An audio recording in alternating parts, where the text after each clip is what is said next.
Très heureux de vous retrouver à travers cette émission. Bon dimanche, Nabino Nasutu, Balandi, Bachen Nabiso, Boza Ebele, ko partager l'émission, ko liker, ko commenter. Ils ont ça la biso vraiment trop bien. Continuez de s'abonner, continuez de partager. Bande konanga, na pesi binombote, bisikanyos tu boko landa biso. Na pesi aussi bon dimanche et puis ba moté na maman la présidente Pauline Lumumba wazo landa biso depuis quelque part. Et puis na balandi surtout il y a Actualité Monde TV, bo continuer ko landa biso, bo continuer ko partager. Bande korangai na yeli susu pona ko pesa pe mbote li susu na mama Fifi Masuka wazo landa biso.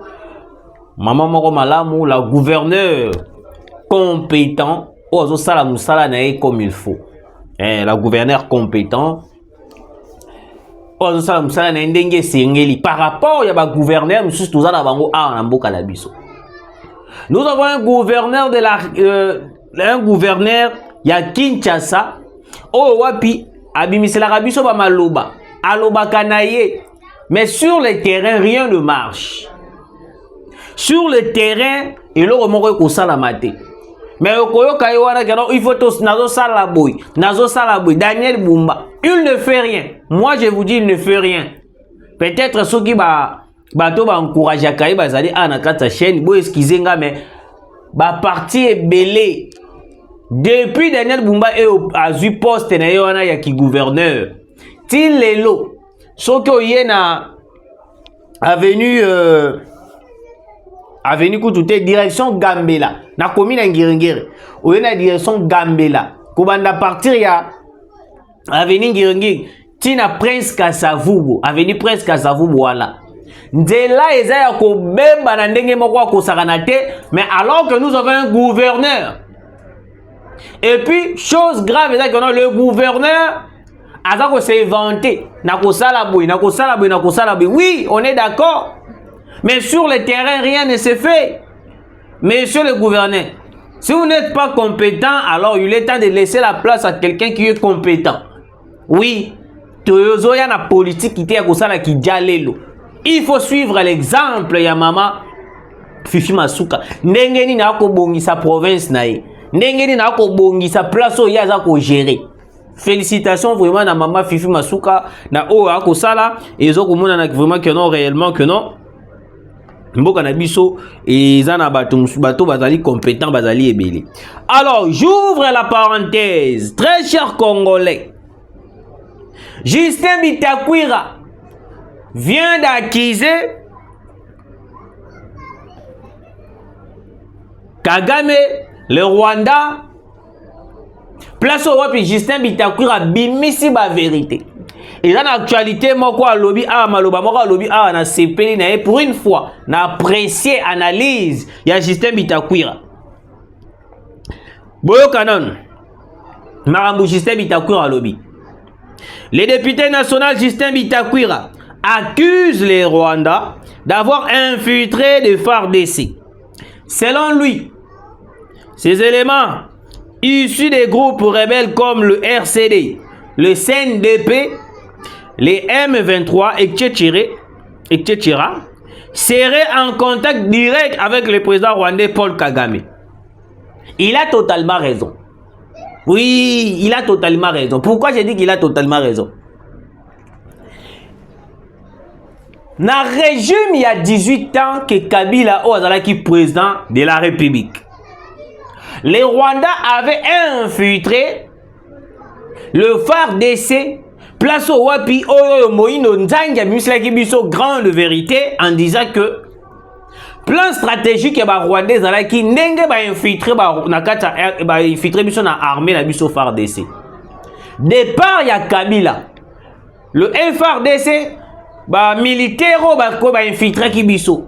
Il faut passer là une grande rébellion. Nakata grande rébellion wana tango ba ko kende na ba partie est. Basali déclaration bazu ba parti na ba annexé na Rwanda. Yango moni Tshisekedi quand il est entré au pouvoir, tout d'abord on a commencé les recyclages et puis la neutralisation de tous les infiltrés dans la armée congolaise. Donc aujourd'hui, Kagame avait la possibilité d'infiltrer l'armée congolaise pour qu'en retour, on bénéficie de avantage, qu'on bénéficie de la balkanisation. Excusez-moi, on est qui prévu pour quelques temps. N'hésitez pas à comprendre. Alors, Justin Bitakura ya lobi boy. Et dans la RCD, et dans la CNDP, dans la M23, et dans la AFC. Bango nyonso wana en contact direct na Paul Kagame. Wana à cité. Pourquoi? Parce que tout le groupe rebelle oh bazali presque na est de la République, bango nyonso wana bazali ba pion Paul Kagame. Parce que Kagame avait infiltré les Congo à travers l'appui à Joseph Kabila Kabange. Parce que Hippolyte Kanambe Kazembere azalaki une personne mieux placée oh une facilitation dans le pouvoir pour que non le Congo et infiltrer balkaniser dans les jours à venir. Vous comprenez ce qu'on a mis Nitoyo acquiser le Rwanda c'est bien, acquiser Paul Kagame c'est bien, Justin Bitakura, mais na minute oyoyo les grands problèmes, la plus grande problème au tozali na yango oyo wapi soki tosali yango et kozala avantage ya biso zali il faut ndeto kangande Kabila parce que Kabila zalaki lokola pacificateur, Kabila zalaki lokola moto bane ko faciliter nyonso to esalama. Parce que pour que notre Kagame kota na kati mboka ayeba na ko infiltrer biso ayeba na ko sala nyonso tout, c'était grâce à la bénédiction de Hippolyte Kanambe Kazembere. Oui, c'était grâce à la bénédiction de Hippolyte Kanambe Kazembere. Alors vu que nos Kazembere Hippolyte Kanambe aya bandi ko aya faciliter infiltration basali kuna bango na kati ya kuna bango balobi départ nanga il faut to infiltrer to balkaniser mbalamako Congo parce que ceux qui ont sous temps ebele le Congo et kozala sécurisé nde yango baluka tant départ à Kabila ekei yango yo kaki bato perdre na FCC ba amne ko bandela maluba o chaque fois na kata ko bandela maluba mane ko bani Félix Tshisekedi il faut à travailler na biso soka travailler na biso te akomona loko ekomela ki musée par là baninga ki balubani benga baluba keno Félix Tshisekedi il faut amema mandenge biso to mema maki signer des accords avec le M23 service des renseignements congolais na Rwanda et que notre la sous esclavagisme ya ba occidentaux. Est-ce que vous réfléchissez un peu très cher Congolais? Est-ce que vous réfléchissez un peu? Donc les loyo biso ba Congolais to longwe na étape A to na to au lieu to qui attend étape B mais to zongi na étape A+. Donc aujourd'hui les Kabilistes voulaient à tout prix conclure réaliser leur plan de la balkanisation de la République démocratique du Congo. Parce que le roi Tshisekedi d'abord yango, Tshisekedi a rejeté yango pour na bango et comme il aura la perte. Ne yango moni ba komi ko sala e bitumba nyo surtout tout là. Deuxième point, Justin Bitakura lobi boy. La stratégie que la RDC est en train de jouer avec l'état terroriste du Rwanda pour mettre fin à la guerre de l'Est de la RDC, il faut que ce petit pays soit frappé. On ne négocie pas avec les terroristes. Je l'avais dit ici à plusieurs reprises. Et l'okonyos tout au sala na Rwanda na Luanda kuna. Nyonso tout au sala na Paul Kagame na Rwanda. Et ça ko l'exabi autant. Oui, excusez. Et ça ko l'exabi autant. Pourquoi ça l'exabi autant? Parce que tant ou biso to ko sola na Luanda. Le M23 de leur côté baza ko se renforcer. Tant ou biso to ko lukaka ba solution na Luanda. Les M23 de leur côté, baza ko récupérer toujours la position d'Abisso. Quand est-ce que nous allons attaquer? Quand est-ce que nous, les Congolais, nous allons attaquer? Est-ce qu'on va attaquer le jour où Tokomona Goma et Zouami, tout le jour où on est Tokomona même sous Tshisekedi assassiné ou comment? Parce que dans la minute où le preuve tangible pour attaquer le Rwanda, nous surtout est en place. Malgré la communauté internationale, mais non, nous devons attaquer, il est temps d'attaquer le Rwanda. Quand est-ce que nous allons continuer à observer? Les cesser, les faire observer.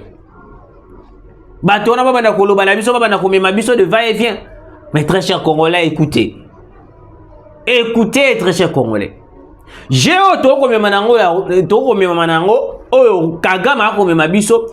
pour faciliter l'avantage de M23 se renforcer, jusqu'à ce que nous allons être surpris que nous parce qu'ils ont plein on va préparer. Donc, ils ont le rôle la stratégie pour Kanganyama. Au moment où tu es là, nous nandobo, ote muchopi biso a to bien muchopi aussi muchopi ote na kati ndobo obwaki. Donc c'est une manière de flatter le poisson pour que poisson ta kangoya ko twa pas à kangami. Et ça ndenge moko pe ndenge ba ko sala biso na Luanda. Donc bazo be mabiso na ba stratégie moko ba je moko boye malembe ti to komona be Goma et Zouami et Kenya surtout entre les mains de Paul Kagame. Monsieur le président de la République, Monsieur le président de la République, en ce moment, la population de l'Est de la République, bazako senga na biso, ba Congolais, il y a bonne foi, et puis bazako senga na yo étant que président, le garant de la nation, il faut toi attaquer directement Kigali. Oui, il faut toi attaquer directement Kigali. On n'a plus besoin d'attendre. Toutes les pourparlers, tout sur la Luanda, Kagame n'acceptera jamais. Kagame ne sera jamais d'accord de laisser les sols congolais sans pourtant avoir encore moko oiwapi et pour permettre à avoir minérer. A kondimate, donc abimaneka simplement sans pourtant avoir de minerai. Kagame a kondimate.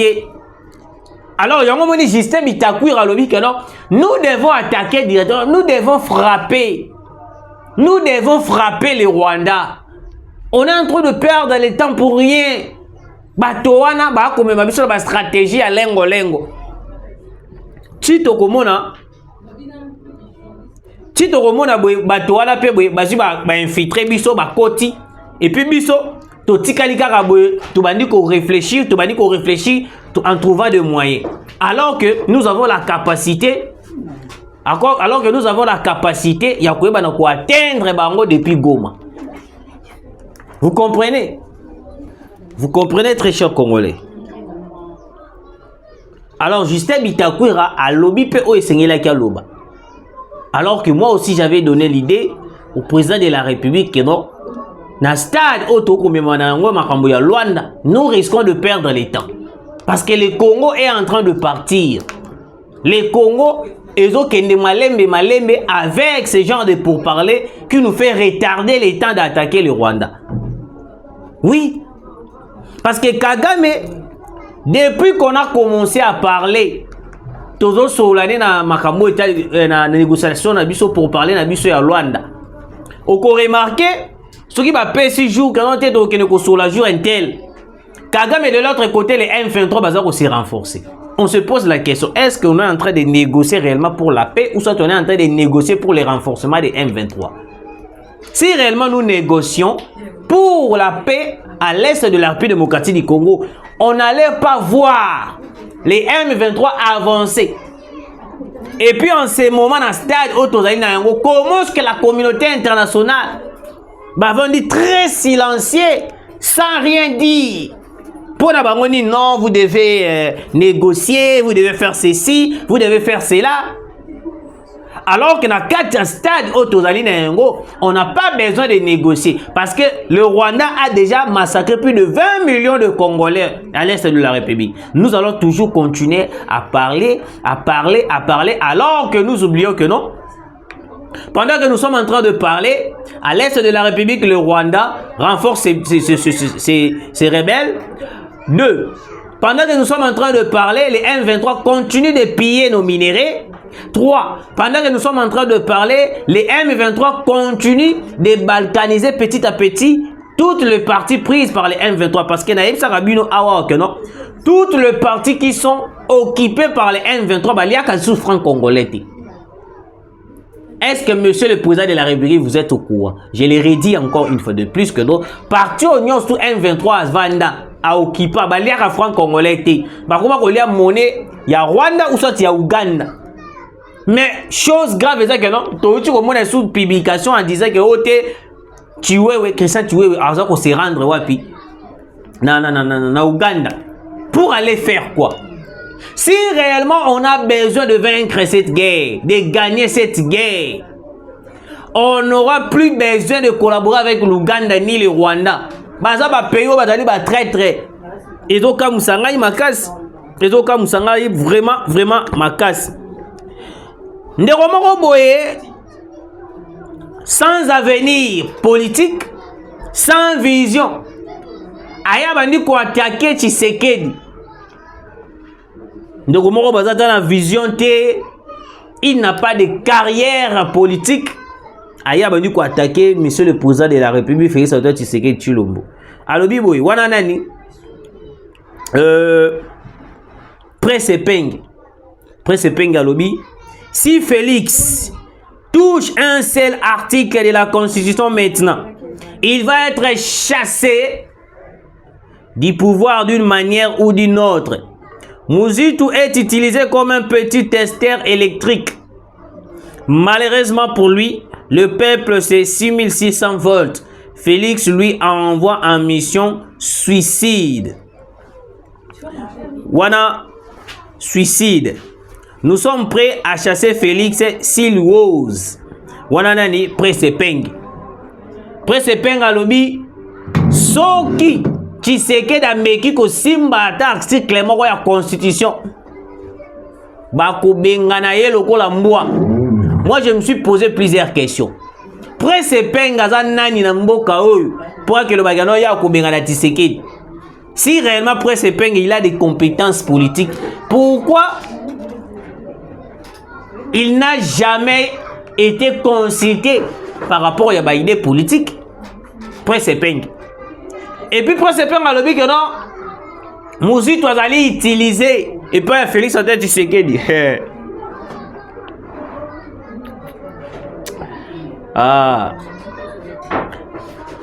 C'est de là que j'ai compris que non, Presse Peng a un problème moro sérieux. Presse Peng a mérité vraiment balandelaye très bien. Situation est tellement grave, il faut la transférer en Europe pour que balandelaye. Presse Peng s'attache à Martin Fayulu. Pour la Presse Peng, raisonnement à Martin Fayulu, c'est-à-dire raisonnement moro ya ba patriote. Raisonnement ya Martin Fayulu au Presse Peng aza ko télémis aza ko matisa raisonnement ni. Nous devons aller dialoguer, faire la cohésion nationale. Une cohésion nationale qui va nous ramener à voir tout le monde va Corneille Nanga. 2. Tout le monde va John Numbi. Na kata cohésion nationale. Nde loko Presse Peng ya moni ya mutuya oyo nani Mobutu alobi ya moni ngo za la valeur te. Donc pour Nabango, nous devons rester avec la même constitution parce que constitution otozana yango ezali malunga. Constitution otozana yango ezo protéger Kabila. Si vous voulez que nous moyeto kanga Kabila exacté parce que il y a une constitution au Kabila rédigé au a nommé là même na ba député au yemoko sera même pas nommé, même pas élu plutôt. Alors si nous gardons cette constitution, nous risquons de voir le pays et ça la na état auto komuna o.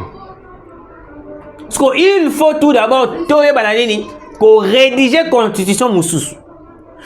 Ce qui doit rédiger constitution mususu ne ko permettre biso to kanga Kabila. Parce que bino sikoyo bolobi to changer constitution te. To kanga Kabila o Kabila pe kuma ko pesa biso ba raison. Na minute o Kabila za rasu na mboko te. Kabila pe déjà Kima akenda sobe na Uganda, soka kenda soki wapi. Olive Lembe porté disparu.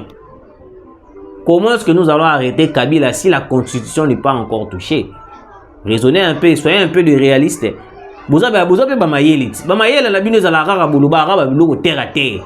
Des politiciens sans avenir. Qu'il pleuve, qu'il neige. Même si tu sais qu'il y a des ressources na pouvoir, constitution ya mboka na biso toko toucher yango pour nous permettre d'arrêter Kabila. Parce que Kabila a fait des bavures au Congo. Kabila a fait des bavures au Congo. Ils ont un bateau ba kufa, bateau ba mama bazo lela bateau. Il arrive la période où au fini Kabila beaucoup mis porté disparu. Il y avait même des services moko secrets, vous en a quatre bis. Au moment où bimisi téléphone, il suffit qu'à battre photo Kabila muto tengama ba kangi au kei prison où tout est porté disparu. Pendant le régime ya Kabila tout le monde ba liwa ya ndenge na ndenge. Ba John Numbi ba taba na ba congélateur. Si réellement John Numbi ba yebi que non gouvernance na bango pendant que Kabila était au pouvoir ba gérer mboka bien. A expliqué biso. Hier banaki azalaki général en est aux instructions à Kabila. Mais ndenge ni ba kuta na ndako na congélateur na batu na kati. Batu ba kufa na kati. Est-ce que John Numbi na Kabila ba ko expliquer biso liwa ya Chebeya. Liwa ya Floribert Chebeya. De l'autre côté, Moïse Katumbi a expliqué biso liwa ya Kadiombo. Bao ba yebi Kadiombo te, oyebi muto asala publicité ya na sai. On voit tité. Ah, on a mutakala. Kadiombo. Il disait des vérités, Moïse Katumbi ba yebi plani basala. Lelo azana se ya babele. Tokei mosika te tozongi lisusu awawa. Chéribert Okende assassiné par le régime et plutôt par des politiciens ba Moïse Katumbi ba Kabila ba Sangani. Pourquoi? Parce que Chéribert Okende avait compris que notre politique qui a Congo, ce qui n'a continué. Comment est-ce que on est des opposants mais nous cherchons à tout prix à quoi banako sala makamuluko la ndeti toza ba opposante. Yango moni à chaque fois na lobaka il faut perquisitionner Kingakati. Batebele ba kenda ko sala visite na Kingakati ba koti Kingakati ba tele mais ils ont ba parti mususu na Kingakati ba kota raté. Ta degré Kingakati na munene na bomona kana boye izaka na aéroport na kati. Ngala mitu na question Kabila voyagera na butu akendaka wapi et puis aéroport batana na kati ya Kingakati c'est pour faire quoi? Yango lo moni to sengaka na demiap na année. Il faut déployer des drones militaires et perquisitionner Kingakati depuis le Kolo. Parce que Kingakati, d'après des informations, tout d'abord, pétrole est à Kingakati. Minerais est à Kingakati, on a beaucoup de pétrole. À part, on a Kabila a un barrage électrique, courant et Kingakati. Troisièmement, Kingakati est hébergé de militaires non identifiés et puis de militaires qui n'ont pas l'apparence des Congolais. C'est ainsi que vous devez perquisitionner Kingakati. Ceux qui vont perquisitionner Kingakati, c'était de continuer à lire un makambo ou Karaboui. Mais rassurez-vous que non, le Congo ne partira pas. Le Congo, il vous allera à Congolais. Quelle que soit votre complicité de haut niveau contre Tshisekedi, le Congo ne partira pas. Magetu ba ko kaba bo Tshisekedi, ba sala ba assassinat makambunyo surtout. Pour na bango plan pour baye na kozwa Congo ezali kaka nde ba assassiner Tshisekedi. Alors très chers abonnés, vous qui nous avez suivis de partout, merci de continuer de partager, de liker et que ça la biso vraiment trop bien. To silisi awawa. Mais là on a obeta seteza gouverneur ya ville Daniel Bumba incompétent na ndenge moko ko saranate. Je le dis clairement, il est incompétent. Gouverneur et la ville incompétent. Mais il est la première personne, moi, soit Bimina et Tondoike, à la déclaration, je veux faire ceci, je veux faire cela. À sa initiative. Mais sur le terrain, rien ne s'est fait. Kendeka kana pesi bilo exemple. Kendeka kana direction ya Gambela. So koza na ngirengiri. Avenue ngirengiri, tina Prince Kasavu. Ndenge nzela ekomi. L'autre fois, na sala ke mission na filma ki côté à prison wana na moni eleki mikolo be babwa ki mabanga asali mascara. Lelo pe na kokita, lelo te lobby na kokita na kosa ba image. Na kiti na zui ba image na lakisi bino ndenge ni ngiringiri ezokoma.